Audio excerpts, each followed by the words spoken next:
Friends, आज हम बात कर रहे हैं सामाजिक प्रघटना का वैज्ञानिक अध्ययन। यानी कि सामाजिक घटना जो होती है उनका हम वैज्ञानिक अध्ययन करते हैं। जैसे तो सामाजिक घटना का वैज्ञानिक अध्ययन करने से पहले हम समझेंगे सामाजिक क्या होता है, सामाजिक घटना क्या होती है। तो सामाजिक घटना जो होती है तो वैज्ञानिक अध्ययन करने से पहले हम देखते हैं कि घटनाएं दो प्रकार की होती हैं, प्राकृतिक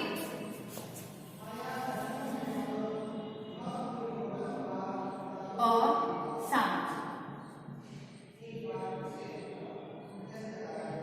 प्राकृतिक जो हमारी अध्ययन होता है, प्राकृतिक जो विज्ञान होता है, विज्ञान दो प्रकार का होता है, प्राकृतिक विज्ञान और सामाजिक विज्ञान।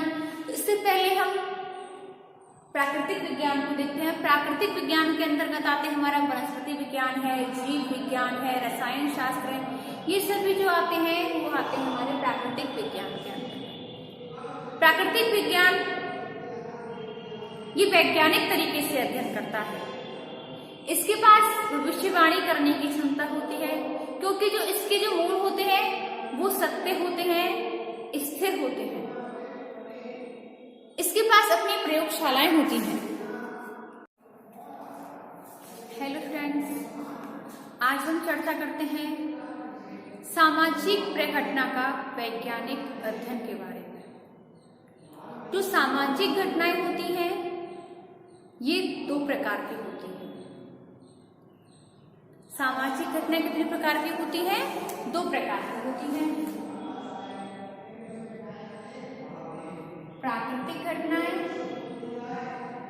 और सामाजिक घटनाएं। प्राकृतिक घटनाओं का अध्ययन प्राकृतिक विज्ञान के अंतर्गत आता है। इसके अंतर्गत आते हैं जैसे कि रसायन विज्ञान है, जीव विज्ञान है, वनस्पति विज्ञान है, प्राणी शास्त्र है। ये सब आते हैं प्राकृतिक विज्ञान के अंतर्गत और इसका अध्ययन हम प्राकृतिक विज्ञानों के द्वारा ही कर सकते हैं।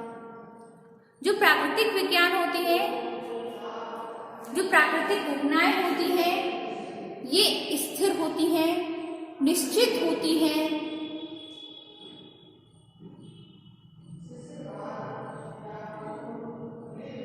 पूर्व समान होती हैं, नियमित होती हैं, वस्तुनिष्ठ होती हैं।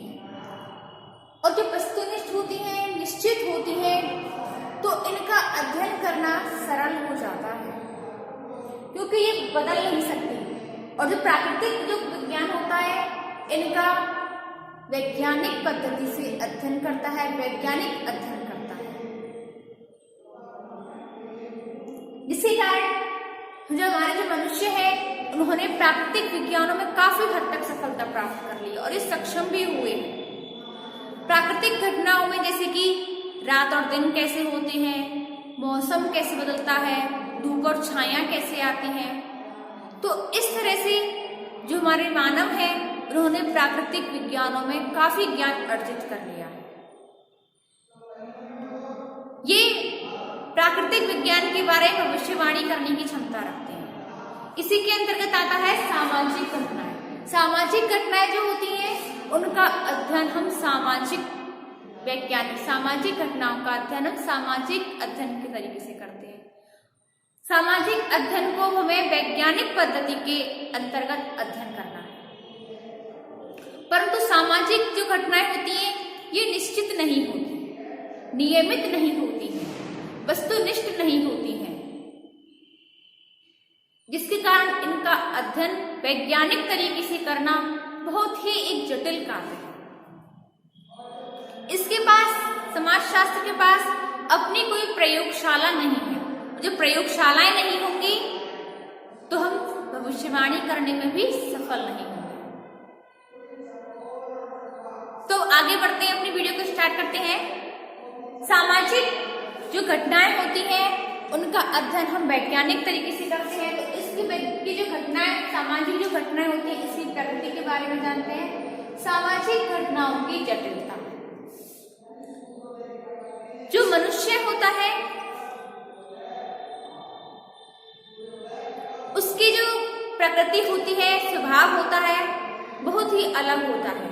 क्या करता है वो किसी को दिखता नहीं, मतलब उसके मन में क्या चल रहा है ये कोई नहीं जान पाएगा। वो क्या करना चाहता है कोई नहीं जान पाएगा। मनुष्य कहता तो कुछ है लेकिन करता कुछ है। उसका स्वभाव जो होता है बहुत ही अलग होता है, विपरीत तरीके से होता है। इसलिए सामाजिक जो घटनाएं होती हैं, सामाजिक समस्याएं होती हैं, उनका अध्ययन करना भी समाज शास्त्र के लिए बहुत ही जटिल कार्य होता है। सामाजिक समस्याएं जो होती हैं उनके कार्य कारणों का पता लगाना भी बहुत ही मुश्किल कार्य होता है। हमारे समाज में बहुत सी समस्याएं होती हैं, जैसे बेकारी है, बेरोजगारी है, बाल श्रम है, वेश्यावृत्ति है।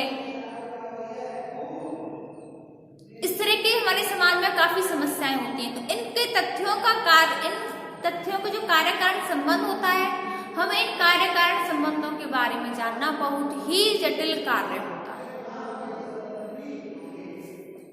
समाज की जो समस्याएं होती हैं, समाज की समस्याओं के बारे में जानने के लिए पहले हमें उसके बारे में ज्ञान अर्जित होना चाहिए। अब जैसे कि परिवार में छोटा बच्चा होता है, हम जो भाषा बोलते हैं तो बच्चे को समझ नहीं आती, वो सोचता है कि तो बहुत ही जटिल कार्य है, ये भाषा तो हमें समझ ही नहीं आएगी। लेकिन जैसे धीरे धीरे वो बड़ा होता है, उस भाषा के बारे में उसको ज्ञान होता चला जाता है, तो उसे भी वह भाषा आसान लगने लगती है और वह भाषा सीख जाता है। तो उसी प्रकार जैसे कि हम कोई भी सामाजिक समस्याओं का अध्ययन करते हैं तो हमें वो सामाजिक समस्याएं बहुत जटिल लगती हैं, क्योंकि हम उसके बारे में नहीं जानते हैं। जब हम उस समस्या के बारे में थोड़ा थोड़ा अनुभव होने लगता है, उस बात की गहराई में सोचते हैं, ज्ञान अर्जित करते हैं, जिस प्रकार हम समस्याओं का अध्ययन करते हैं तो हमें उसके बारे में ज्ञान होता चला जाता है और हम उसका अध्ययन भलीभांति कर सकते हैं। सामाजिक घटनाओं के अवलोकन के लिए एक समाजशास्त्री को अनुभव होना बहुत जरूरी है, तभी हम वैज्ञानिक तरीके से समाजशास्त्र का अध्ययन कर सकते हैं।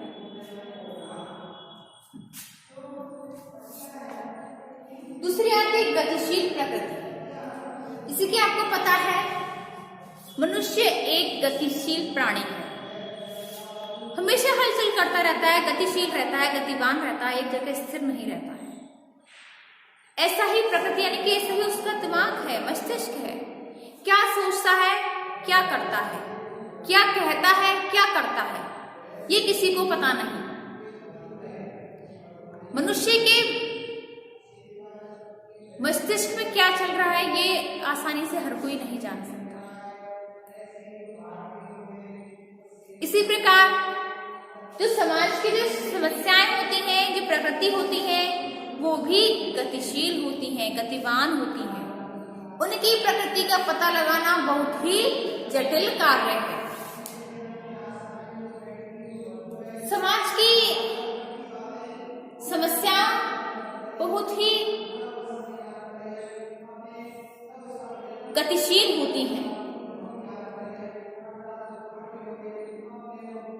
जो समाज के अंदर जो रीति रिवाज होते हैं, परंपराएं होती हैं, प्रथाएं हैं, रूढ़ी है, रिवाज है, इनमें भी काफी परिवर्तन आता है। ये भी एक जैसे पुराने जमाने में चलती थी उस हिसाब से नहीं है, उनमें भी काफी चेंजेस आए हैं। गतिशील को देखें तो पृथ्वी भी हमारी गतिशील नहीं है। पृथ्वी में गुरुत्वाकर्षण के कारण पृथ्वी चारों तरफ घूमती है, तो स्थिर कोई भी चीज नहीं है, सभी गतिशील हैं, गतिवान हैं। अगली आती है अमूर्तता।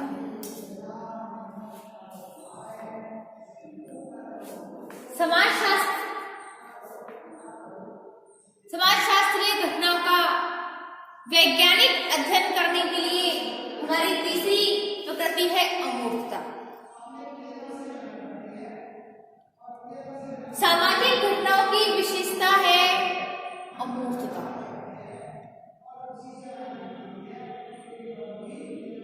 भौतिक वस्तुओं की तरह छूकर सुनकर, बोलकर, चखकर हम यह पता नहीं कर सकते हैं। उनकी इस विशेषता को जानना बहुत ही कठिन कार्य है।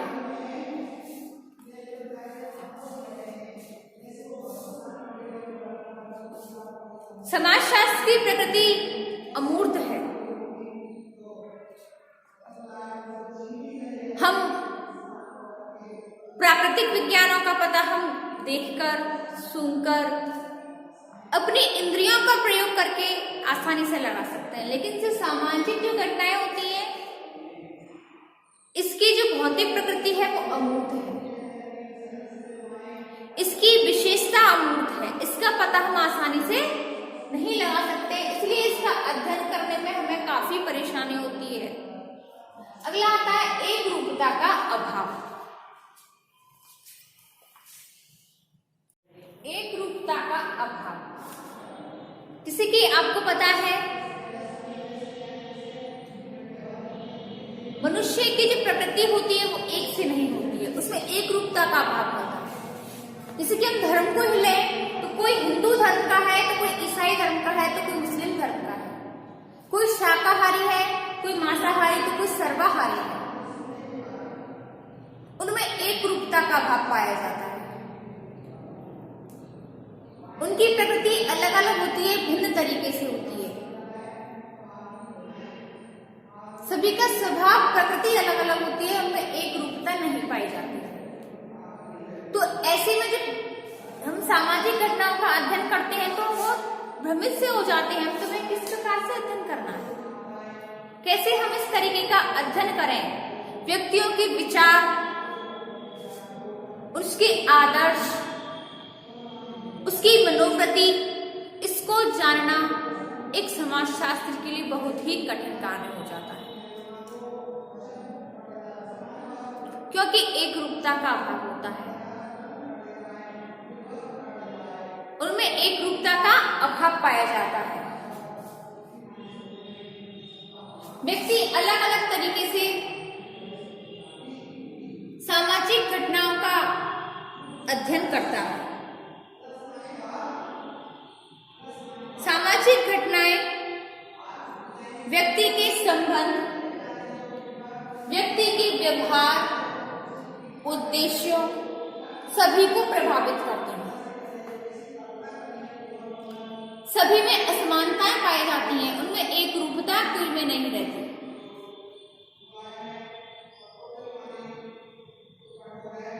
हर चीज में भिन्नता दिखाई देती है। तो ऐसे में हमें एक रूपता का अभाव दिखाई देता है, तो हम अध्ययन करने में भी बहुत परेशानी का सामना करना पड़ता है। अगला टॉपिक आता है सार्वभौमिकता का अभाव। सार्वभौमिकता,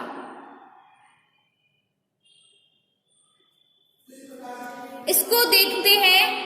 सार्वभौमिकता का अभाव, तो समाजशास्त्र में सार्वभौमिकता का अभाव पाया जाता है। जैसे प्राकृतिक विज्ञान में ये सार्वभौमिक सत्य है कि अग्नि जला देती है, पानी गीला कर देता है, लेकिन समाजशास्त्र में जो सार्वभौमिक सत्य है इसका अभाव पाया जाता है। परंतु प्राकृतिक विज्ञान सार्वभौमिक सत्य स्पष्ट करता है। समाज की संस्थाएं होती हैं जैसे कि परिवार, विवाह, नातेदारी, इन सब में भी काफी हद तक अंतर पाया जाता है। अलग अलग देशों में अलग अलग रीति रिवाज, प्रथाएं, जनरीतियां, रूढ़ियां, लोकाचार होते हैं। हर चीज में अंतर होता है। परंतु कुछ समाजों में जैसे कि विवाह है, परिवार है, नातेदारी है, कुछ कुछ संस्थाएं मैच कर जाती हैं, लेकिन उनमें भी कहीं हद तक अंतर होता है। जैसे कहीं संयुक्त परिवार पाए जाते हैं तो कहीं एकल परिवार है, कहीं अरेंज मैरिज होती है तो कहीं लव मैरिज होती है। तो इस तरह से संस्थाएं मैच तो करती हैं, लेकिन कहीं ना कहीं उनमें कुछ ना कुछ तरीके से अंतर पाया जाता है। तो इस प्रकार से हम उनका अध्ययन सार्वभौमिक तरीके से करने में हमें कठिनाई होती है, क्योंकि सार्वभौमिक सत्य का अभाव होता है। जो सामाजिक घटनाएं हैं उनका हम वैज्ञानिक तरीके से अध्ययन करने में बहुत परेशानी होती है। हम सामाजिक घटना का वैज्ञानिक तरीके से, वैज्ञानिक पद्धति से अध्ययन करने में हमें बहुत सी समस्याओं का सामना करना पड़ता है। अगला आता है हमारा गुणात्मकता। सामाजिक घटनाओं की प्रकृति गुणात्मक है। भौतिक वस्तुएं गुणात्मक होती हैं, जैसे कि व्यक्ति की सहानुभूति, दया, घृणा, सहानुभूति जो होती है, इनको हम नाप नहीं कर सकते, तोल नहीं सकते। जैसे कि एक व्यक्ति दूसरे व्यक्ति के बारे में क्या सोच रहा है, इसके बारे में हम अंदाजा नहीं लगा सकते, पता नहीं कर सकते। पति पत्नी के बीच में कितना प्रेम है, माता पिता एवं बच्चों के बीच में कितना प्रेम है, क्या संबंध है, इसके बारे में हम कोई भी नाप नहीं कर सकते। क्योंकि जो सामाजिक जो घटनाएं होती हैं, सामाजिक जो प्रकृति होती है, इनको हम कोई भी नाप तोल नहीं होती है। नाप तोल होती है प्राकृतिक विज्ञान के पास, सामाजिक विज्ञान के पास अपनी कोई नाप तोल नहीं होती। जो भौतिक वस्तुएं होती हैं उनको हम नाप सकते हैं, लेकिन जो हमारी अभौतिक वस्तु है, हमारा समाज शास्त्र वो अभौतिक है, इसकी कोई माप तोल नहीं है। व्यक्ति के रूढ़ि रिवाज, रीति रिवाज है, रूढ़ियां हैं, प्रथाएं हैं, जनरीति है, लोकाचार है, इनका कोई नाप तोल नहीं है, इनको हम नाप तोल नहीं सकते हैं। व्यक्ति के विश्वास, परंपरा, इनका कोई नाप नहीं है। जो गुणात्मक जो रूप होता है वो भौतिक होता है। अगली आती है सामाजिक घटनाओं की भविष्यवाणी करने की अक्षमता। जो प्राकृतिक विज्ञान होता है वो प्राकृतिक घटनाओं, जैसे कि रात दिन क्यों होते हैं, कब रात होगी, कितने बजे सूर्य उगेगा, आज आंधी आएगी, कल बारिश आएगी, तो इस तरह का अंदाजा मौसम विभाग लगाता है, क्योंकि प्रयोगशालाएं हैं। प्राकृतिक विज्ञान भविष्यवाणी करने में क्षमता रखता है, क्योंकि वो स्थिर होते हैं, नियमित होते हैं। लेकिन जो सामाजिक जो घटनाएं हैं, हमारी सामाजिक जो संबंध है, सामाजिक जो समस्या है, वो सामाजिक विज्ञानों का अध्ययन करते हैं। वो उनकी पद्धति तो वैज्ञानिक है, लेकिन जो घटनाएं होती हैं वो निश्चित नहीं होती, जिसके कारण वो समस्याओं का समाधान, उनका अध्ययन करने में भी सक्षम नहीं हो पाता है। हम वैज्ञानिक तरीके से उनका समस्याओं का अध्ययन तो करते हैं, लेकिन वैज्ञानिकता का अभाव होने के कारण हम भविष्यवाणी करने में भी असमर्थ होते हैं। क्योंकि जो हमारी घटनाएं होती हैं वो निश्चित नहीं होती, अमूर्त होती हैं, उनका कोई मूर्त रूप नहीं होता है। तो भविष्यवाणी, सामाजिक समस्याओं के बारे में उनका अध्ययन करते हैं, लेकिन हम उनकी भविष्यवाणी करने में असमर्थ होते हैं। जो सामाजिक समस्याएं होती हैं उनका हम समाधान करते हैं, उनका अध्ययन करते हैं, अवलोकन करते हैं, परंतु हम भविष्यवाणी करने में अक्षम होते हैं, क्योंकि समाज शास्त्र के पास अपनी कोई प्रयोगशाला नहीं है। अगला आता है परम विषयता का अभाव। जो समाज शास्त्र है,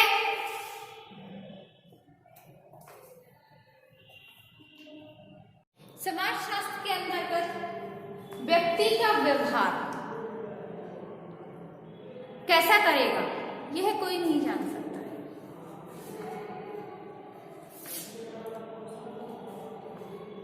जैसे कि व्यक्ति की मूल्य, परंपराएं, उसका दिमाग, उसकी भावनाएं, विचार, ये सब प्राकृतिक रूप से व्यक्ति पर कोई भी प्रभाव नहीं डालते, क्योंकि ये कोई प्राकृतिक घटना नहीं है, ये प्राकृतिक रूप से व्यक्ति पर प्रभाव नहीं डालती है। व्यक्ति का ये तो अपना स्वभाव होता है कि हम किससे किस तरह का व्यवहार करें, किससे हम मित्रता करें, किससे शत्रुता रखें, किससे वैर का भाव रखें, किससे प्रेम, प्यार, घृणा, स्नेह, सहानुभूति। ये सब व्यक्ति के मस्तिष्क पर डिपेंड करता है, व्यक्ति को अपने ऊपर डिपेंड करता है, ये किसी के ऊपर निर्भर नहीं है। व्यक्ति की कर्मनिष्ठता का अभाव होता है, यानी कि हमें क्या करना है इसका समाजशास्त्र अध्ययन करता है, क्या करना चाहिए इस पर नहीं। तो स्टूडेंट्स, आज हमने प्राकृतिक घटना का वैज्ञानिक पद्धति से अध्ययन किया, इसके बारे में जाना है। इससे आगे हम देखेंगे अपनी नेक्स्ट वीडियो में। धन्यवाद।